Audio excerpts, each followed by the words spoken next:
Buckle up, it's gonna be crazy. Huh? No, I'm talking to myself, I'm griping. You don't want to see the chocolate in my teeth.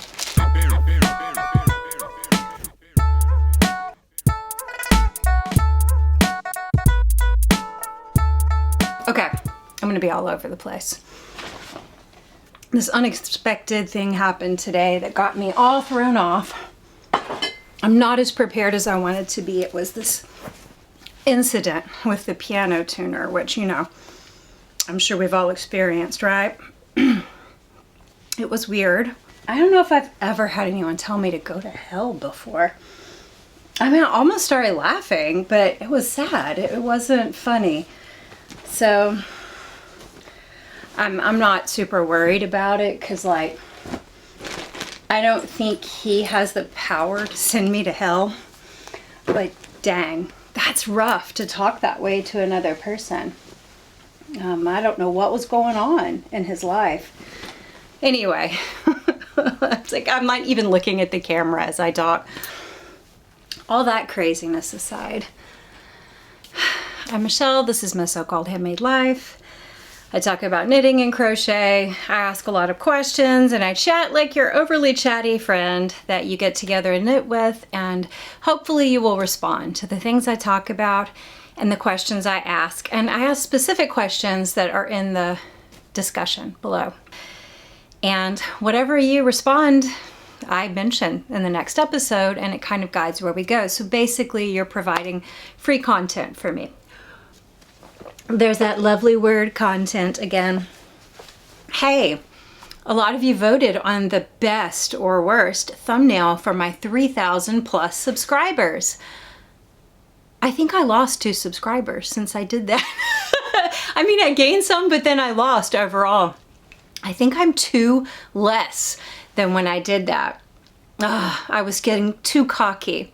No, I really kind of thought that might happen. So if you haven't looked and weighed in, episode 78, the very beginning, I go through potential celebratory thumbnails and pick your favorite. But this episode, you're just gonna get a normal one. Probably. As normal as I can do. We've been talking about the simple life.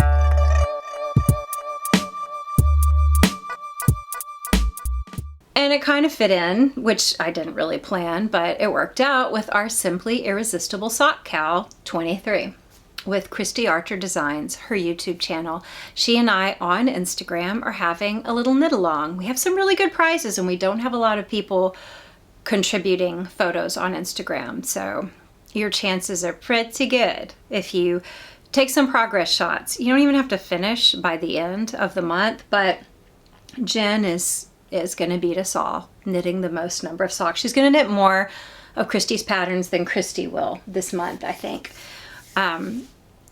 These are the simplest sock pattern I've ever knit and was thoroughly enjoyable. I finished my Simply Irresistible mohair. So all of her patterns for socks are called Simply Irresistible, at least thus far, and each have like something that makes them special. So this is the mohair edition.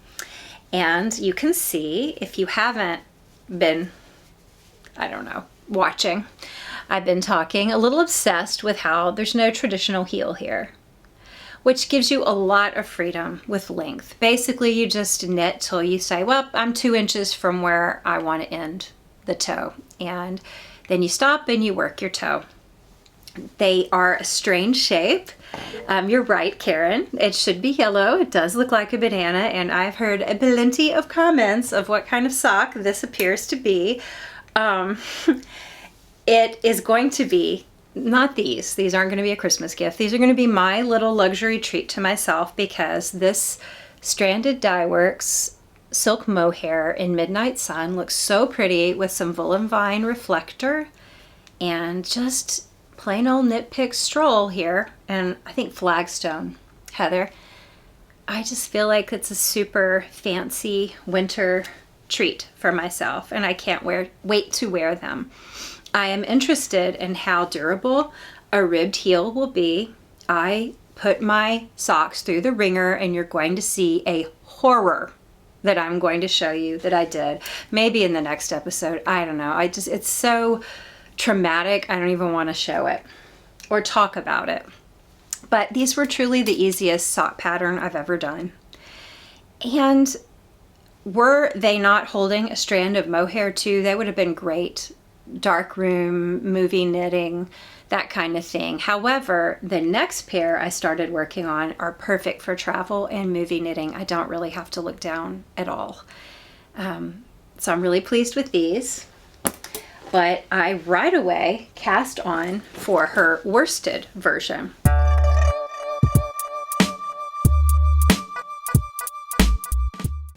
And this has like a garter stripped down the top and then ribbing on the back. But you see, you still have that little shape. This is all without traditional heel and gusset. It is like a tube sock. One of you commented. It is, except the shaping, a little different. My last experience with tube socks, I was pregnant and we had hardwood floors and it was a freezing winter, and I wore 2 layers of these giant scrunch sock tube socks because it was like 95. 2 layers of them and scrunched them down on my leg, and I just remember they kept coming off of my foot like this as I would walk around, and it would make me so mad. And one day I remember, it's funny, I remember this, I was like, I'm freezing, and I yanked up my socks really hard like that, and my husband was laughing at me because I sounded like Elaine on Seinfeld or something. I haven't worn tube socks since that winter. Being pregnant, it's not easy, but being pregnant with floppy socks is the worst. So I knit these up basically in 2 knitting sessions. It was actually 3, but I made a mistake in the dark and I tried to fix it and I messed up. So I had to undo one day's work. But yeah, 2 knitting sessions. One was in the car in Austin traffic. Fun. It kept me calm. I did not look at how my husband was driving. And basically it was 1 skein of Wool of the Andes Superwash per sock. And I made these a little longer than I might would have. They probably, the pattern would have had me cut them off right here. I went on ahead and tried to use all of my skein. There's a little left. I felt like I was playing with fire, but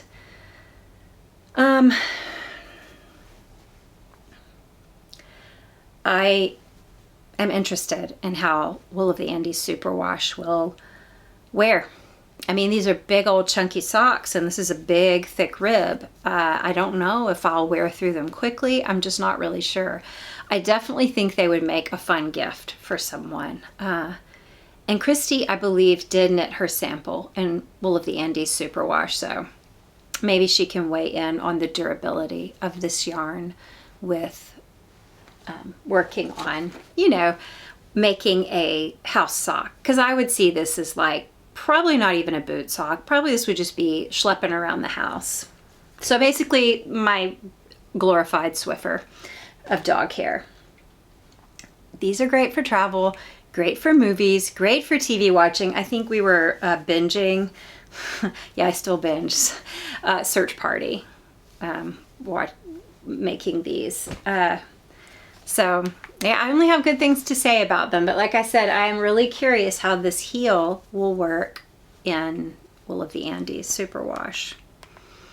I was glad to see you are joining in, Susan. I'm sorry it took me several days to see your email. I'm not used to getting email on my website because no one ever does except spam. I just thought, I guess everybody's just quit doing that, and then I quit checking. So I am so sorry.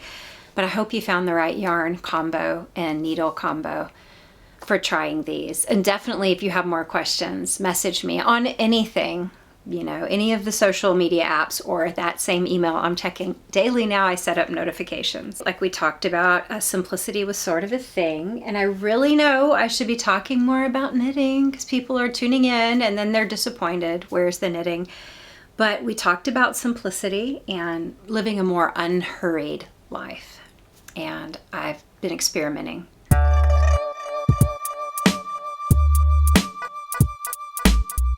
and sharing my experiments with you guys about one day offline a week, going onto the internet, social media with a purpose and a limit of what I'll look at, and not really taking recommendations very often or as often.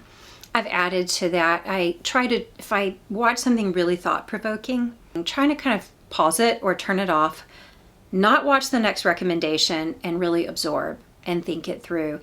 And I also make a note to talk to my husband about what I thought or what I watched, and we'll share that way, and it helps us kind of fully form our thoughts and kind of cement them, like what we believe about a subject or what we're thinking. Otherwise, it all just falls through the sieve of our brain, Google brain, and we don't remember. We have a ton of half-formed thoughts floating around. So I've had more free time to kind of reteach myself movement that I used to know instinctively, but this aging, like menopausal body is different. Anyway, that's all been really good. And part of that was I kind of simplified the room I'm in. My husband helped me. We moved my son's desk out. We have room for a Pilates reformer in here. And I may just move all the talk about the machines to the very end, and those who are interested can do that. Okay, so we talked about how you do simple living. Because that was sort of my next step, you know. I've unplugged a great deal, and I wanted to check in with how well I'm simplifying. Nizzy has changed her perspective from seeing simplicity as boring to a necessary thing to protect her goals and her progress of the moment. It's so easy to get distracted by other, not just things like news and stresses and material things, but like other ideas. And Nizzy is such a prolific creator. I can imagine that it would be overwhelming to have constant thought, oh, I could do this, I could do that. You know, I could see how you need to filter some of it out and protect your projects of the moment, be they creative craft projects or personal life goals and projects. I appreciated the way she talked about it as a protective mode, protecting from distraction that would steal your time, your money, your joy, so that you can live the richer, fuller life that you were made for. Hannah is doing this by taking lots of walks and by getting outdoors, reading, making her own food from scratch, and just making time to sit and let her mind wander, which we rarely do. Kind of like I said, one of the changes I've made is to not watch back-to-back information, like let it marinate a minute. Apply my own reason and judgment to stuff. I feel like this is one of the reasons we're so ultra knee-jerk reactive and polarized. We're not always thinking for ourselves. We need to wait. Let me apply some reason to this thing I heard. What's my own personal judgment? Where does this fit into my lifestyle? That kind of thing. So Jen and Christy both have been practicing minimalism with their environment, feeling like if your environment is peaceful and simple, your life will follow. The rest of your life will follow suit. Christy in particular said that she has struggled with anxiety, and a minimal, simple way of living is just crucial to managing that. And she's really feeling good about her home, work, personal life balance right now. But she said something that intrigued me. She totally, in the middle of that, spoke about positive thinking and retraining her thoughts to go from negative to positive. And I don't, like, positive and negative thought really doesn't come to mind when I think about simplicity. Like, that threw me. I can see how it is, how it would for you, but that's just not a way I ever thought about simplicity. Like, your mindset, whether it's negative or positive thoughts, could affect the simplicity and the function of your life. I don't know, I really didn't think about it that way, and I was intrigued. She's working. She talks a little of how she will replace negative thoughts with positive ones and focus on them long enough to kind of change her mindset. I can identify with that. Like, I don't have anxiety, but I do think I've had a more depressive nature, especially in the past. And I would have negative thoughts and they would just sit there. I would stew in them. And one thing I started trying to do was, yes, I allow myself to have negative thoughts. I feel like a lot of the breakthroughs in my life come from facing negative things, but it's for a purpose. It's not just to sit and marinate in negativity. And I am not talking about negative thoughts like, oh, guessing what this person meant by that and what they're doing. I'm not talking about mind reading and playing God. Like, I just know this terrible thing will happen. I just don't let myself go there because I don't know. I don't get to read people's minds and I don't get to know the future. I know there are possibilities and I'll deal with things as possibilities, but I try never to be so certain that I know what's happening really with someone, you know. I think I had to grow out of that. But when negative things come up, I will think about, did I do this? How can I fix this? Am I supposed to fix this? And if there's nothing I can do about it, then what is the worst that will happen? What is the worst that this means? And 9 times out of 10, the worst doesn't happen. But if I think about it, I'm not going to die. The world's not going to end. I can deal with it, even if it's difficult. And it takes the fear and the power out of the negative thought. And I can move forward so I don't just stew in it. But that thing I thought of a few weeks ago when I was doing one of my offline days about taking forgiveness a step further has really made a difference in what I do with those intrusive negative thoughts. Like I feel like I leveled up big time. I don't think it was me. I think it was with God's help. But I guess my point is, I try not to let unfocused, nebulous, fearful, negative thoughts gnaw at me. Like, okay, I'll look at it for a purpose. What can I do? I can't do anything. Okay, accept it, move on. Katinka has recently noticed a restless, unsettled feeling in herself, and she's scrolling mindlessly. And it's probably in part because of the mindless scrolling, but then the mindless scrolling intensifies that feeling. I thank you for sharing that, Katinka, because that is right where we all are. I mean, I catch myself wanting to do that regularly. Or I'll catch myself doing it. Not just, I almost did that. No, I am in the middle of doing it, especially on YouTube. She also makes time to get outdoors and go swimming. And these swims in cold water first thing in the morning are so refreshing. And then she'll have her little walks and jaunts around. I just love watching her shorts or her Instagram stories.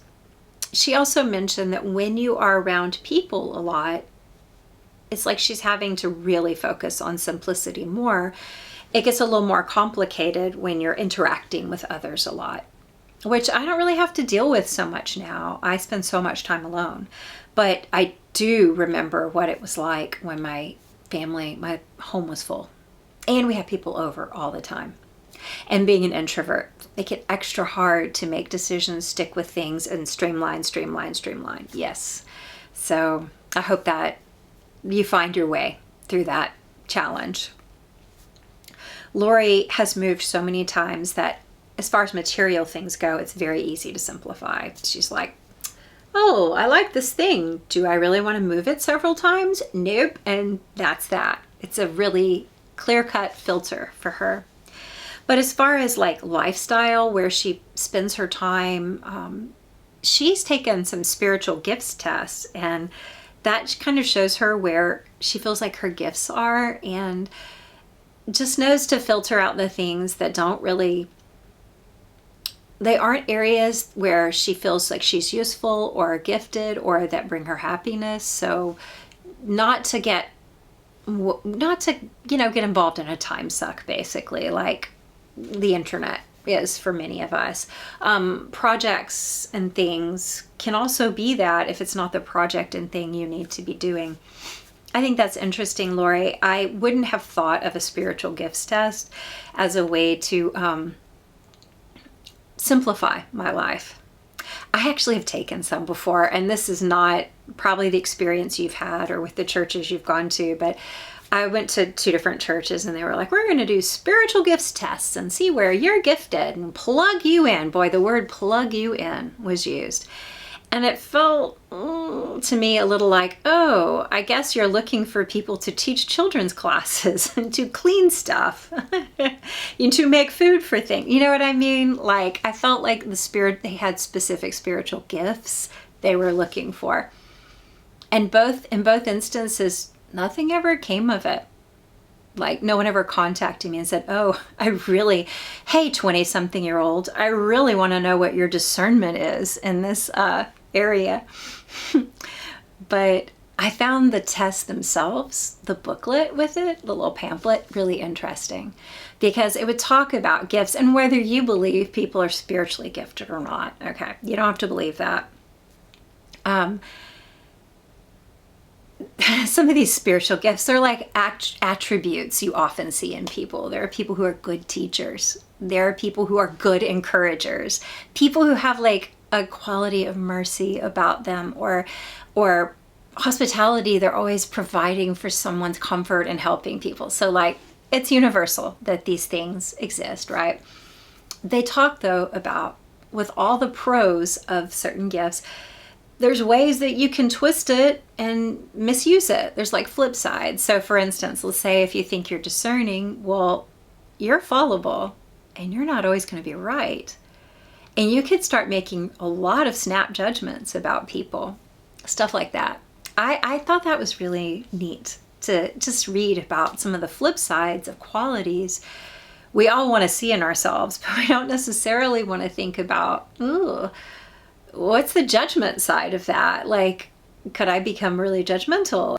You know, like a giving person who's always sharing. Well, the flip side of that might be they give to a fault and they get exhausted until they're almost embittered because they're used up, right? They never say no.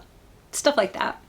I found that really interesting, but I never thought about something like that helping me. I mostly did it because everyone at the church was doing it. I was like, okay, we'll see where this is going. I figured it was to help the church, right? But helping me to streamline my life. I never thought about it that way. That's pretty interesting, Lori. I like that you did that. Carrie is thinking about trying to pull away from social media or online, like go offline half a day, once a week. And it's like there's no shame, Carrie, if you don't do it at all. Everyone's at a different place. I know a lot of people who are rarely online. They could do it every day, check their emails, they're good. But some of us, and at one point, and several different points at time, I found myself like, oh my gosh, I've got to stop. Where is my head, you know? I needed to pull back in a more major way. And I've just been having fun experimenting with it. The book that gave me this whole idea by John Mark Comer, he has some thoughts on simplicity. And he's mostly focused on materialism because he said so much of our time suck. And our ambitions that are have been hijacked by materialism. We are not only wasting a lot of time buying stuff, but then we waste more time working to pay for the stuff and sort of baking the time into our day to use the stuff. And so all this extra stuff, some of which might not even be making us happy, our lives have completely changed because of the extra stuff. So he said he wanted to focus on purchasing and stuff first for himself and then for us. And he talked about like the rise of a very consumption economy after World War II, that a lot of that was planned. Wartime manufacturing to go straight to manufacturing clothing and t-shirts and goods and things like that, and encouraging us to keep buy to keep the economy going. He reminded me of when President Bush, after 9/11, said, America, if you want to help the country, keep shopping. And I remember that because my dad, really didn't like that. And anytime we would go to the store or buy something, say, oh, I see you were stimulating the economy. Real sarcastic. My personal thoughts are, and I've shared this with stash busting, the more stuff I amass, the busier I am upkeeping it. Am I noticing the needs of people around me? Am I actually going to be so turned inward that, say, as I get older, if I have a little more spending money, I'm just spending it on me and not anyone else? Am I going to notice the people around me and their needs? I think it just makes us become very self-focused. And it's not like in a, oh, I'm so special way. It's just we have so much more to take care of and maintain with more stuff. It comes down to a choice for me. Do I live the way I think I'm meant to live with some mental and emotional freedom, a little margin of time, and being generous to others? Or do I live a life cluttered with work and stuff and more work to pay for stuff and projects that won't be sufficient to replace the void I will feel because I'm not living the other way? That's what I wrote down like a week ago. So I'm not talking about necessities and paying bills. We have to pay bills. I'm talking about excess here. A good marker for me for how simple a life I'm living is how worried I am. The more worried I am, the more complex and cluttered my life usually is. He quoted Josh Becker, like Nizzy, who said, simplicity is intentional promotion of things we most value and removal of things that distract us from that. He has a bunch of good quotes. William Morris saying, have nothing in your house you don't believe to be beautiful and useful. So here's some rules for buying. He has, what is the true cost?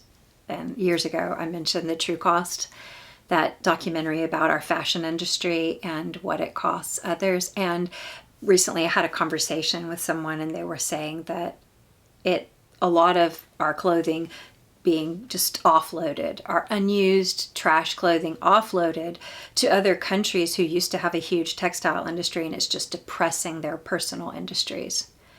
And then they're sort of forced to work, for less for our companies. They don't have the ability to create their own textile industry. I don't know. I had never thought about it that way, but he said, what is the true cost in your time and everything?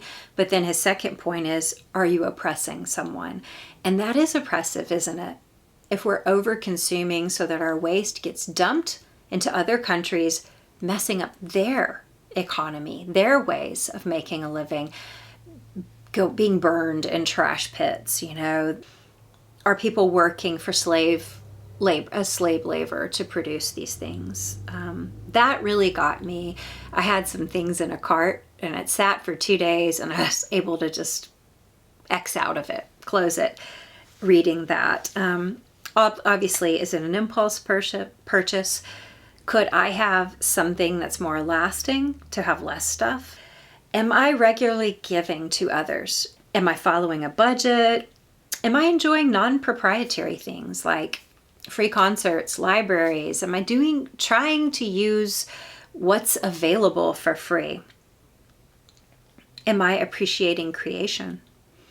Like Hannah, getting outside? Am I indulging in simple pleasures? And I mean really enjoying them. Am I recognizing ad propaganda and am I revolting against it? Am I doing my part like Karen does to thwart the algorithm or do the opposite of what she feels like she's being tricked into doing? I want to thwart that sort of materialism. So basically, the next step would be slowing life down. And that's his last little segment in his book. And he has suggestions for slowing things down, like purposefully driving in the slow lane, not listening to stuff as you drive, just letting your mind wander, getting to a doctor's office and just reading a book instead of getting on your phone in the office, taking the longest line at the store, the checkout line, going back to a flip phone, or taking most of the apps off your phone and getting rid of notifications. Stuff like that. Doing one task at a time. And I found that really helpful. he quoted Byung-Chul Han, who is I think a philosopher, who said, I wrote this quote down, multitasking doesn't represent civilizational progress, but rather amounts to regression. Wild animals find it an attentive technique indispensable for survival.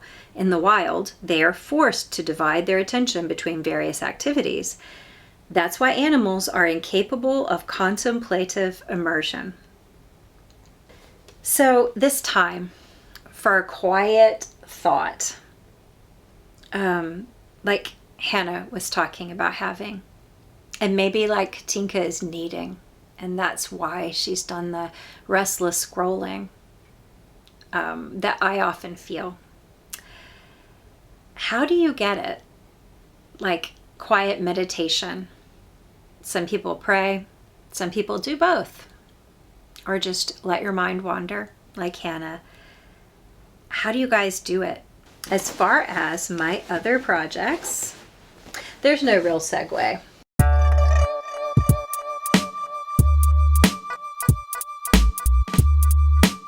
Oh, I know what I didn't show you. My progress on my Tobago bag. Excuse me. Look at this. Isn't it beautiful? I'm so proud. And I got the seaming okay. It's okay. I was afraid I would tear it up if I tried. I felt like my square was crocheted a little more tightly than these pieces, but I don't know. Really cute, isn't it? I love this. So it's these side pieces, each one made exactly alike. And with each band of color I did it on the other one to try and keep my gauge similar. And then a square piece.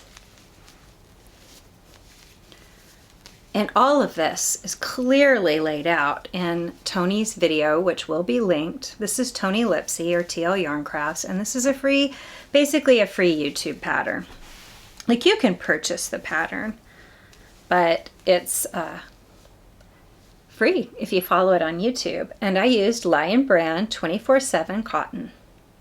And the colors are mint, coffee beans, camel, and something cream-like. I just can't remember what, but it's a cream color. And all I have to do now is make another like border and then do a strap, I think. So that's my next task. I'll probably do that tomorrow. I could have had this finished already, but I was just busy. We had a lot of stuff going on this week. I guess I should have talked about more knitting than I did. Oh yeah, here's that book. Ta-da! So I guess we're about at the end of the knit along. The next episode I let out will probably be at the end of the month, right after the month is ended, and I will have announcements for my 2 prizes that I'm giving away, or 3 prizes, which pretty much means everybody who's participating will probably get something between me and Christy. We'll both be announcing things here and or on Instagram, but we'll contact you too if you're a winner. So that's kind of wrapping up. And so what is next for me? Well, I have a preview knit. I might be knitting for someone, and there's some things I've been wanting to do. This fall, I want to do what I talked about last fall. I think it was like episode 59 or something. I told you guys I wanted to recreate some of the knits I have been saving in my TV Knits screenshot, like Pinterest account for ages. I want to use all those screenshots that I have been saving and try to reverse engineer some things. There are so many sweaters out of TV shows, movies, and things that I'd like to create. Many of them actually have patterns. I talked to you about I Don't Look Up. But there's others that are less, and the Brenda Lee cardigan from The Closer, which probably none of you have watched, but oh my gosh, I love that show. I've talked to you about some of them, and I've made some things that were inspired to me. Like this, that's why I'm wearing this. This is my Villanelle sweater. It absolutely looks like something Villanelle would have worn in Killing Eve. I think if I had made mine with more ease, it really would. Tucked into some pleated pants. It makes me think of a cabled sweater she wore in a particular episode. I'll try and put the picture here. I've talked about it before though. I think it was when I made this. In fact, it was the episode where I showed this, like 58, I think. So I want to do this famous knits, TV knits thing in the next year, and I'll be talking about it and doing progress. You are welcome to join in. Probably I'll make the hashtag like famous knits, but you're welcome to use it and join in with me. I would love to see what you're doing, and I'll be hunting up like finding the patterns for the things I want to make, but it's just time to do it. I've been sitting on it and saying I want to do it, and I'll let you in on some of my thought process as I do it. And I think next week I'll show you, like I did this one, I'll show you next week another one that was inspired by, the designer was inspired by a movie, but my knitting it was inspired also by a famous knit. I don't know, that's what I do. I look at knitwear in movies and TV shows, and I look at apartment decor or home decor in TV shows, and that's fun for me. And I take screenshots.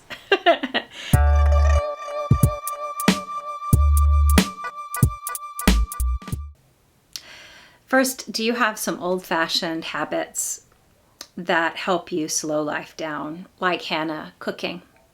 Making food, especially together with people you live with, is super old-fashioned and super healthy, and totally missing from so many of our lives. But then I've been asking myself, can I be happy right now with chronic health stuff that I still haven't figured out and I may never figure out? Can I be happy with loved ones who are hurting and I don't know how to fix it?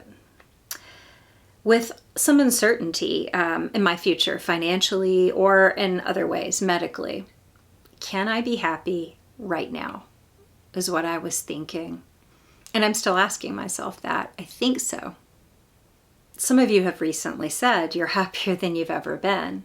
But what about those of you who haven't? I just wonder, make an anonymous account if you don't want to tell your business, and you don't have to go into detail.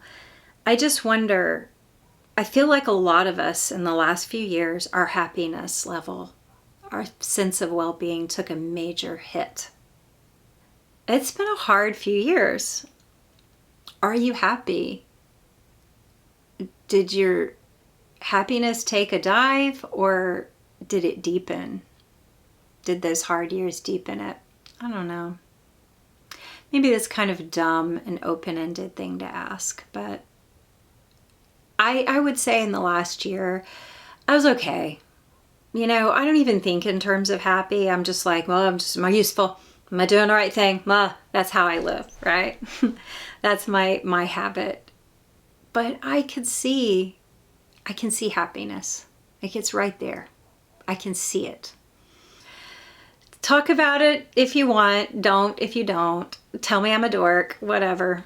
I will see you in the next episode, and I will be talking about and get your ideas for your famous knits. You've been rewatching The Killing and you want to make some Sarah Linden sweater or something. Get it ready, because I'm going to be talking about some of my famous knits of years past and my future ones that I want to make now. And they're not even all from like things I loved. They're just like really cool looking. So anyway, see you next time. Bye.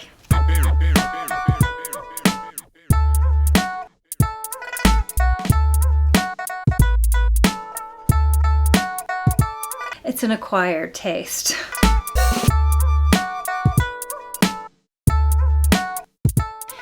And for those two of you that asked, I got the Allegro 2 from Balance Body. I recommend Balance Body. Like any of their reformers, I would trust. I like the Allegro 2. It's lower priced, but it's up on legs. It's got the tower attachment. I feel like there's nothing I can't do that I want to do on it. And it's like slightly larger, like if other family members would want to be on it who are taller than me or whatever, I feel like they'd be great on it. And it's got this bar that if you aren't into reformers, just fast forward. This infinity bar that I feel like it makes it more functional as more traditional strength training too. So I want to use it as a reformer, but I also want to use it for a little bit more overloading my muscles. I do want to keep as much muscle mass as I can at my age. I have been really dealing with a lot of hormonal issues that, you know, they really leach you of your strength. And it's been so hard to consistently strength train with this stuff going on. So I'm hoping this will help.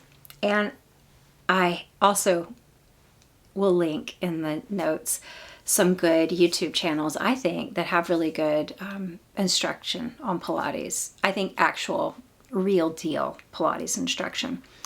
You're right, Karen. It was like a rich woman's hobby. And that's why I learned from books.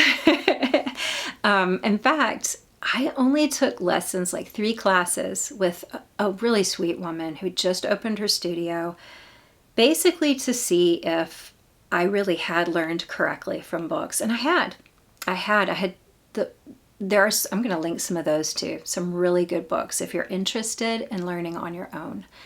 But it's so, got to research and read. It's really hard if you just want to start moving. That's the thing about it. But it's so dangerous if you just go to some health club that says, you can have a booty like this if you do this. That's not really how it works. Recently, I went to 2 different places for instruction. One was a private lesson, and she was awesome. And she was catching all sorts of things that I did not see in myself. And the other was like a health club, and I didn't feel like it was super safe. And they were promoting, you're going to lose a lot of weight doing this. But that's not really how Pilates usually works. I mean, maybe, but it's not really a health fad. It's not going to overload your muscles. You're not going to get super buff. Yes, you will be very strong, but it's a very inner, I don't know. I'm going to have to cut all this. I don't want to get all off onto a tangent, but I'll just say that books are still going to be my way of learning primarily, and here and there touching base with instructors who'll do private lessons with me. A lot of people are doing online private lessons or packages where you buy, once they know you a little, your needs, you can just purchase recorded lessons from them. It's so cool.